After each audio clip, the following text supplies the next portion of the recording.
Week 9 is unprecedented. There are 4 games of the year this week. Some would say Generational it's the week of the year, some would say. It's the week of the decade. We have the first ever good international game. We have Kansas City Chiefs home. Lol, it's in Germany, against the Miami Dolphins at 9:30 Eastern in Frankfurt. The Seattle Seahawks, DK Seahawks, are at the Baltimore Ravens at 1 p.m. Eastern. Great game. That's an amazing game. Dallas Cowboys are playing the Philadelphia Eagles at 4:30, which is a sick NFC East matchup. And then the night game is Buffalo Bills at the Cincinnati Bengals in Sunday Night Football. So that's crazy. Whoa. All-time bad significant other Sunday. All time. Well, hey, honey, sorry. 6:30 a.m. to about 9 p.m. long. I'm wrapped up. Yeah, I got Mahomes.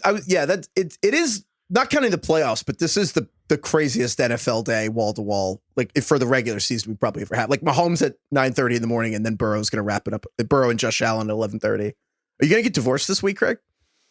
TBD. Check in with me. Keep me in your thoughts. I was going to say, this is our job, and no one wants to hear anyone complain about the NFL, but how are you guys going to explain to your significant others you're going to wake up at 6:30 in the morning to watch Patrick Mahomes?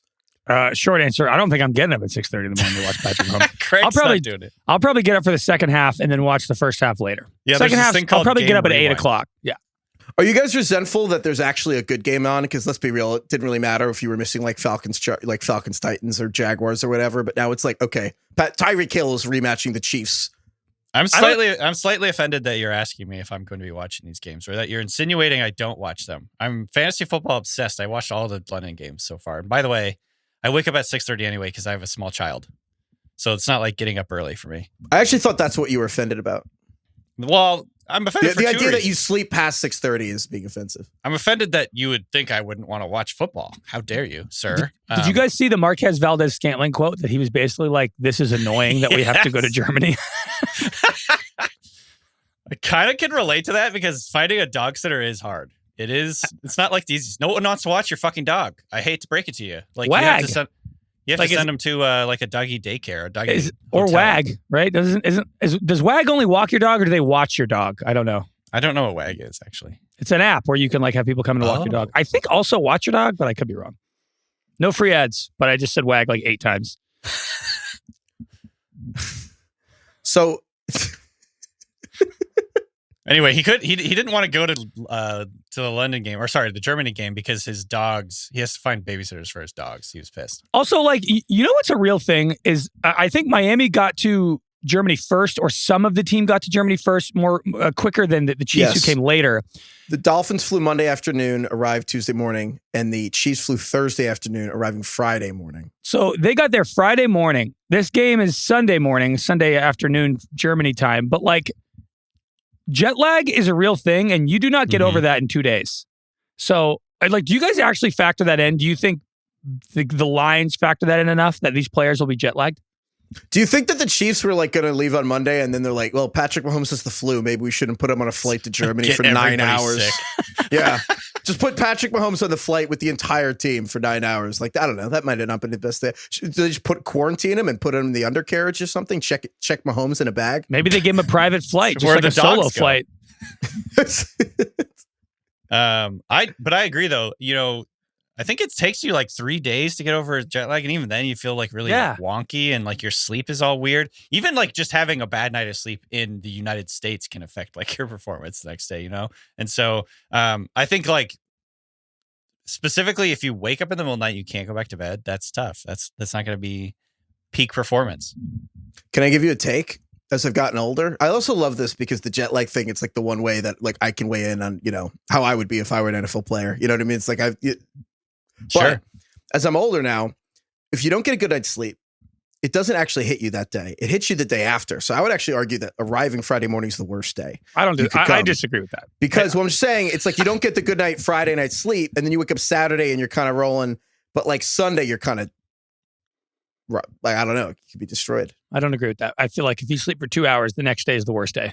Because the day after, if you sleep for 10 hours, you feel much better that day. But wasn't it like they say if you're sleep deprived, it's somewhat equivalent to being drunk or whatever. Like you don't want to drive when you're sleep deprived. Eventually, yes, the impairment is similar, I believe, to like intoxication. Do you guys think like sleep monitoring, like how advanced will we get in gambling where like soon we'll be able to see like every stats, every stats. Apple Watch that these players wear, like they're going to have to check in and like we're going to see what their vitals are, how they slept, how many hours of REM they got. It's going to move the like line. This year, it's like we're mad that Bijan Robinson was sick and they didn't tell us. And in 20 years, you're like, how much REM did 43-year-old Joe Burrow get before this game? Yeah, like, we're going to be like, well, he had a lot of trans fat the night before. Plays a role. I mean, gambling is only growing, Craig, so I could see it. I could see it happening 5 years from now. So for this actual game, one, Tyreek Hill playing against the Chiefs, it would probably be more fun if it was like in Kansas City, but obviously these two offenses are incredible. And then the Chiefs, Dolphins are the best offense in the NFL, lead the NFL in EPA per play and explosive plays and EPA per rush and all these incredible things.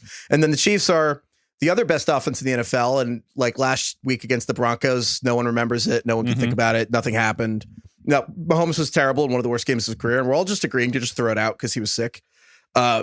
Just like a league-wide agreement to just pretend that everything's fine. Yes. Do correct. you guys, so like look at this game. The Chiefs are like favored by 1.5 points. Which side do you want? Like, do you think the Chiefs are going to win this? Like Chiefs 1.5. Which side do you want of that, Craig? I think money's going to be on Miami. I think not only because of their like sexy offense and they're just like a more relevant team right now. They're probably the most famous team in the league. But kind of like for all I'm going to pick the Chiefs because one, the Dolphins haven't beaten anybody this year. They haven't beaten anybody good. They beat the Chargers. I don't really count that. And I'm going to take Patrick Mahomes. I think that a lot of everybody fades or everybody puts their money on the team that had the great week before. But and for the same reason, I'm going to pick the Eagles to beat the Cowboys, and I'm going to pick the Bills to beat the Bengals because I'm going to fade the public on the team that just had a hot week coming into next week. DK, I think I'm going Dolphins in this one. I just think their offense is just too explosive, and I feel like the way that the Chiefs' offense is working right now, it's just so disjointed and it's so heavily reliant on Patrick Mahomes, like pulling a rabbit out of a hat every play. It just feels like, and so I don't know. Just kind of going with the obvious, I guess. I want the Dolphins in this one, but it is interesting that the line. You said the line has the Chiefs favorites. Yeah. The Chiefs are favored by 1.5. Well, it's a home game for the Chiefs, so you know, right? The Chiefs, like where the Dolphins have been there longer than them. Right. So where are you? I actually think I'm torn. I kind of think the Chiefs are going to win, but I think the Chiefs defense is the biggest part of the game. And it's not really sexy to talk about the Chiefs defense, but Steve Spagnuolo is the incredible defensive coordinator for them. And then I'm looking at all these numbers for Tua, and Tua, he has like the biggest gap in the NFL between when he's pressured and when he's not, or at least like I think the second biggest gap of like, if you can pressure Tua, the whole offense is thrown off, but they can't. It's like really hard to pressure Tua because he gets the ball out so freaking fast and throws it downfield because only Tyreek Hill and Jalen Waddle with a running start can get 9 yards downfield in like the 2 seconds Tua gets rid of the ball. So the only ways you can hit Tua, or if you can get an interior pass rush really quickly, or like really great blitzes, or like you can rotate coverage enough to screw with Tua. The Chiefs are really good at that stuff. And I think Steve Spagnuolo is this incredible coordinator, and the Chiefs defense has been really good. And I feel like between Chris Jones, the defensive tackle, and I kind of just the same way Tua is. I don't know. I feel like if you can throw Tua off with the pre-snap look changing, I feel like Tua has fallen into some traps this season, and I feel like Steve Spagnuolo actually might kind of get him. So I feel like Tua actually might have a pick or two, and I don't want to say a lot of sacks, but 3 sacks on Tua is like a lot. Yeah, the difference in completion rate when Tua is pressured versus kept clean is there's a 37% difference in completion rate. Wow. I feel like this is just kind of going to be a fantasy bonanza, though. Like, I think this is like the pass it. I mean, it's Germany, but pass it to the Italians game of all pass it to the Italians game. Like I really think that Mike McDaniel is the whole game plan will be around Tyreek Hill. I mean, it's kind of amazing that the Chiefs traded Tyreek Hill to the Dolphins. They won the Super Bowl, and now the Dolphins are the Dolphins. Like, it really is one of the best trades. Did you see that Tyreek came out this week and said on a podcast, forgive me, I forget which one it was, but he said that his agent was really just trying to put pressure on the Chiefs by doing the whole trade request thing, and he wanted to stay in KC but then the Chiefs sort of like called that bluff, and then he was traded. Wow. So that's wild. That's a sliding door moment for you. That is pretty nuts. But yeah, I think so. Here's why I like the Dolphins. I think obviously Tyreek Hill can take it to the house on any given play. Raheem Mostert, extremely explosive running back. But I think also you got Waddle, who's come on strong lately too.